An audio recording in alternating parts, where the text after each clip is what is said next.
Hi friends, current affair class में एक बार फिर से आपका स्वागत है और काफ़ी इंपॉर्टेंट सीरीज है। वीडियो को अंत तक जरूर देखिएगा। फर्स्ट क्वेश्चन है, हाल ही में भारत और नीदरलैंड ने हेग में विदेशी परामर्श के किस दौर का आयोजन किया है। देखिए, सबसे पहले मैं आपको बता दूं कि भारत और नीदरलैंड को लेकर व्यापारिक समझौते काफ़ी आगे चले गए हैं। निर्मला सीतारमण जो कि हमारी फाइनेंस मिनिस्टर हैं, और एस जयशंकर जो कि हमारे विदेश मंत्री हैं, तो दोनों ने ही नीदरलैंड के साथ काफ़ी अच्छे संबंधों को स्थापित करने के लिए अलग अलग योजनाएं यहाँ पर चलाई गई हैं। तो यहाँ पर इसका आंसर हो जाएगा 12th। ये हमारी 12वां विदेशी दौरे का आयोजन नीदरलैंड के साथ चल रहा है। जब नीदरलैंड के बारे में बात करते हैं तो नीदरलैंड एक बहुत ही खूबसूरत देश है, आपको ये पता होना चाहिए। भारत और नीदरलैंड 2 मई 2024 को हेग जो है वो मैं आपको बता दूं कि वो अंतर्राष्ट्रीय न्यायालय का, अगर आपसे पूछा जाए इंटरनेशनल कोर्ट कहाँ पर है, तो वो भी नीदरलैंड के हेग शहर में है। यूरोप में इस जगह नीदरलैंड है, आप देख सकते हैं। विदेश कार्यालय परामर्श और का 12वां दौरा आयोजित किया गया। परामर्श का नेतृत्व भारत सरकार का विदेश मंत्रालय के सचिव श्री पवन कपूर ने किया। यह बैठक दिसंबर 2022 में नई दिल्ली में हुई थी और अंतिम एफओसी बाद में प्रगति का मूल्यांकन करने का एक मौका है। बैठक के दौरान भारत और नीदरलैंड के हरित हाइड्रोजन और अर्धचालक जैसी नई प्रौद्योगिकियों पर ध्यान केंद्रित करके द्विपक्षीय संबंधों को मजबूत करने पर सहमत हुए। तो नीदरलैंड के साथ हमारे संबंध यूरोप में हमारी पैठ को जो है और बढ़ाते हैं। अगला क्वेश्चन है, हाल ही में 26वीं आसियान भारतीय अधिकारियों की जो बैठक हुई थी वो कहाँ आयोजित की गई, ये यहाँ पर क्वेश्चन पूछा गया है।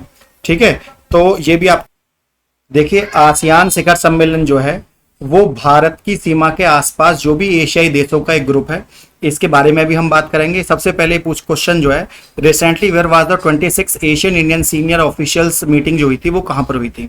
वरिष्ठ अधिकारियों की ये मीटिंग हुई थी 26वीं। ये भी आपसे पूछ सकता है कि आसियान की कौन सी मीटिंग हुई, तो 26वीं हुई थी, और ये मीटिंग हुई न्यू दिल्ली में। ठीक, जयदीप मजूमदार और अल्बर्ट चुआ की सह अध्यक्षता में नई दिल्ली में 26वीं आसियान ये इसके अध्यक्ष और उपाध्यक्ष हैं। भारत वरिष्ठ अधिकारियों के साथ यहाँ पर बैठक हुई। 12 सूत्रीय प्रस्ताव पर यहाँ पर चर्चा हुई है। अगर आपसे ये पूछने लगे इसमें कितने तरह के प्रस्ताव है, तो 12 फॉर्म थे जिनके ऊपर यहाँ पर साइन हुए हैं। अगला क्वेश्चन है, होपेन आइसलैंड जो होपेन द्वीप है वो समाचारों में देखा गया किस महासागर में स्थित है। देखिए, होपेन द्वीप जो है ये आर्कटिक महासागर में स्थित है। आर्कटिक चित्र देखिए, आप देख सकते हैं, काफी खूबसूरत ये हमारा द्वीप है। बर्ड फ्लू के वायरस की मौत का पहला मामला नॉर्वे के स्वालबर्ड के होपेन द्वीप पर आया था। बर्ड फ्लू का जो पहला मामला था वो भी यहीं पर आया था। होपेन द्वीप आर्कटिक महासागर में स्वालबर्ड द्वीप समूह में स्थित है, जो नॉर्वे का एक हिस्सा है। ठीक है, और यह द्वीप समूह दक्षिण भाग में बेरेंट सागर और ग्रीनलैंड सागर के बीच में स्थित है। होपेन द्वीप स्वालबर्ड समूह के छोटे द्वीपों का में से एक है, जो लगभग 47 वर्ग किलोमीटर क्षेत्र को कवर करता है। द्वीप का परिदृश्य मुख्य रूप से निचले टुंड्रा और चट्टानी और तटीय इलाकों से बना हुआ है। आप देख सकते हैं चारों तरफ ये सागरों से यहाँ पर घिरा हुआ है। अगला क्वेश्चन है, what is FWD 200B। FWD 200B जो है वो क्या है।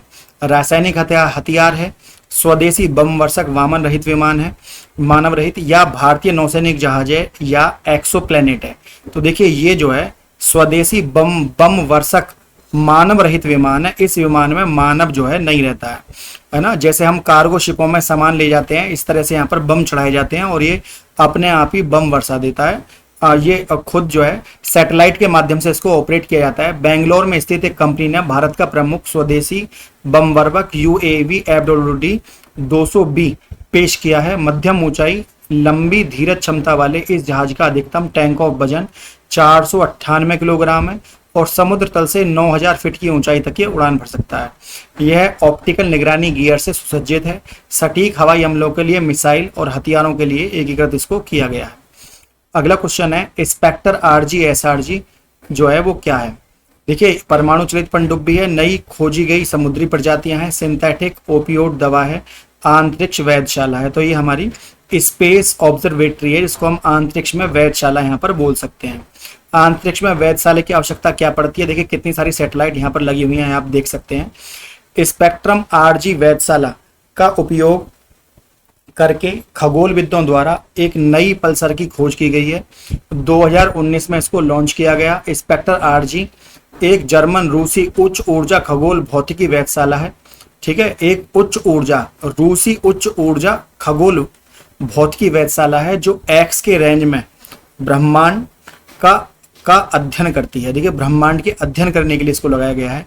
6 महीने की अवधि में 15 लाख किलोमीटर की दूरी है सूर्य पृथ्वी की प्रणाली से बाहरी लैग्रेंज बिंदु L2 बोलते हैं, इसकी परिक्रमा करती है। और ये बैकानूर कॉमस्ट्रॉम एक प्रोटॉन एम रॉकेट के ऊपर लॉन्च इसको किया गया है। तो काफ़ी यहाँ पर हमें हेल्प मिलती है पृथ्वी की तस्वीरें लेने में और जो भी भूमंडल में चेंज होता है उसके बारे में। Where was the Uttar Pradesh first traffic park, Uttar Pradesh का पहला ट्रैफिक पार्क कहाँ पर खोला गया है? तो ये खोला गया है प्रयागराज में। ठीक, ट्रैफिक पार्क से क्या सेंस है? जब आप देखिए, आप ये देखकर, इन रोड को देखकर आप सोच रहे होंगे कि कहीं विदेश की रोड है। ये देखिए जी नहीं, ये भारत की रोड है और भारत में उत्तर प्रदेश की ये रोड है। ये प्रयागराज में ट्रैफिक पार्क बनाया गया है। होता क्या है, कभी कभी गाड़ियों की भीड़ बहुत ज़्यादा इकट्ठी हो जाती है, तो गाड़ियों की भीड़ को जो है यहाँ पर कम करने के लिए यहाँ पर जो है एक ट्रैफिक पार्क बनाया गया। 90 लाख रुपए की लागत से मोशन थिएटर, डिजिटल गेम्स और बच्चों के मुफ्त झूले, बच्चों और वयस्कों के इलेक्ट्रॉनिक वाहन की सुविधा, चार्जिंग वगैरह के लिए इस तरह का जो है थीम पार्क अब जो है यूपी में बनने लगे हैं। अगला क्वेश्चन है, हाल ही में किस देश ने अमेरिका में अपने वर्गीकरण को गैर बाजार अर्थव्यवस्था बाजार अर्थव्यवस्था में बदलने का आग्रह किया है? देखिए अमेरिका, जो भी देश ताकतवर होता चला जाता है अमेरिका तुरंत उससे हाथ मिला लेता है। अब बात आ रही है वियतनाम की। वियतनाम के साथ हाथ क्यों मिलाया है अमेरिका ने? क्योंकि ये चीन का शत्रु है और चीन जो है इसकी जमीन हड़पना चाहता है। और चीन का शत्रु सीधी सी बात है, चीन और रूस का शत्रु अमेरिका का दोस्त बन जाता है। वियतनाम ने अमेरिका से गैर बाजार से बाजार व्यवस्था पुनर्वर्गीकरण का आग्रह किया है। यह महत्वपूर्ण अमेरिकी व्यापारिक भागीदार होने और चीन के प्रभाव को संतुलित करने के लिए बावजूद वियतनाम 2 दशकों से अधिक समय में गैर बाजार बना हुआ है। यूएस विभिन्न मानदंडों के आधार पर 12 देश गैर बाजार वर्गीकृत के क्षेत्र में आते हैं, रूस और चीन से। ठीक है, रूस और चीन भी इसमें अमेरिका की जद में इस पॉलिसी में आते हैं। अगला जो क्वेश्चन है वो ये है कि which company has recently unveiled session. देखिए सेसम का अनावरण भारत के बड़े भाषा मॉडल के रूप में किया जाता है। ये किस नाम से जाना जाता है? ये जाना जाता है सेतु के नाम से। तो सेतु का नाम पहले भी आया था, अभी आपने सुना होगा कोरोना के समय में आपने सुना होगा आरोग्य। देखिए सेसम भारत का एक भाषा मॉडल है और इस भाषा मॉडल के ऊपर पहले से ही काम चल रहा था, जो कि अब अपना फाइनल रूप में ये आ चुका है। ये जैसे आपने देखा होगा पेटीएम है, रोजर पे है, मोबाइल क्विक है, इसी तरह से सेतु जो है काम करता है। आइए इसके बारे में और डिटेल से देखते हैं। पाइन लैब्स ग्रुप के तहत एक प्रमुख भारतीय फिनटेक कंपनी सेतु एक फिनटेक कंपनी है, उसने बीएफएसआई सेक्टर के तैयार भारत में अग्रणी लार्ज लैंग्वेज मॉडल एलएलएम सेसम का लॉन्च किया है। स्वदेशी एआई मतलब आर्टिफिशियल इंटेलिजेंस अनुसंधान फर्म सर्वम एआई के साथ साझेदार बनाया गया है। सेसम वित्तीय सेवाओं के भीतर एआई के एकीकरण में बड़ी छलांग का प्रतीक है। इस अभिनव पहल का उद्देश्य बैंकिंग, वित्तीय सेवा और बीमा में दक्षता और ग्राहक अनुभव को बढ़ाना है। ठीक है, तो काफी अच्छा जो है आर्टिफिशियल इंटेलिजेंस के माध्यम से भारतीय उसको बूम कराना है। दारफुर क्षेत्र जो भूख संकट के कारण खतरों में है, किस देश में स्थित है? देखिए दारफुर क्षेत्र जो है ये आपका आता है सूडान में। ठीक, सूडान में गरीबी के कारण संयुक्त राष्ट्र ने सूडान के दारफुर में आसन्न अकाल की चेतावनी दी है, क्योंकि बढ़ती हिंसा और देश में भुखमरी का संकट का गहरा रहा है। अप्रैल 2023 से गृह युद्ध इस क्षेत्र को तबाह कर दिया है, जिससे विश्व खाद्य कार्यक्रम के अनुसार निवासियों को घास और मूंगफली के छिलके में गुजारा करना पड़ रहा है। पश्चिमी सूडान में दारफुर अरब और अफ्रीकी समूहों के बीच जातीय तनाव से ग्रस्त है, जिसके परिणामस्वरूप व्यापक हिंसा और मानव अधिकारों का ये उल्लंघन करता है। तो आपको पता होना चाहिए कि सूडान की जगह है दारफुर, ये आपसे एग्जाम में पूछ सकता है। हाल ही में मोहम्मद इदरिस डेबी को किस अफ्रीकी देश का राष्ट्रपति बनाया गया है? देखिए ये बनाया गया है, पहले हम इसके थोड़ा सा और इसके बारे में डिटेल देख लेते हैं।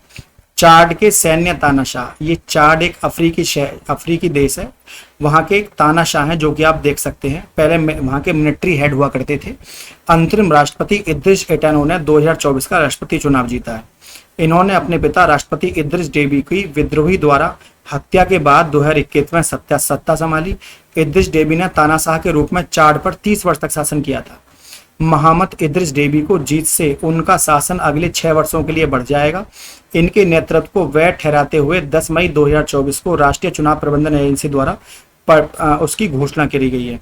उम्मीद है कि चाड यहाँ पर जो है CHAD, इसको आप डे पढ़ें, चाड, डे। चाड एक अफ्रीकी देश है। देखिए आपसे ये भी पूछ सकता है मोहम्मद इदरिस कौन है, या कौन सा अफ्रीकी देश में चुने गए हैं चाड में। उम्मीद आज का सेशन आपको अच्छा लगा हो। यदि वीडियो अच्छी लगी हो तो चैनल को सब्सक्राइब और बेल आइकॉन में ऑल प्रेस करना ना भूलें, ताकि आपको हर नोटिफिकेशन समय से मिलता रहे। आज के लिए इतना ही। जय हिंद, जय भारत।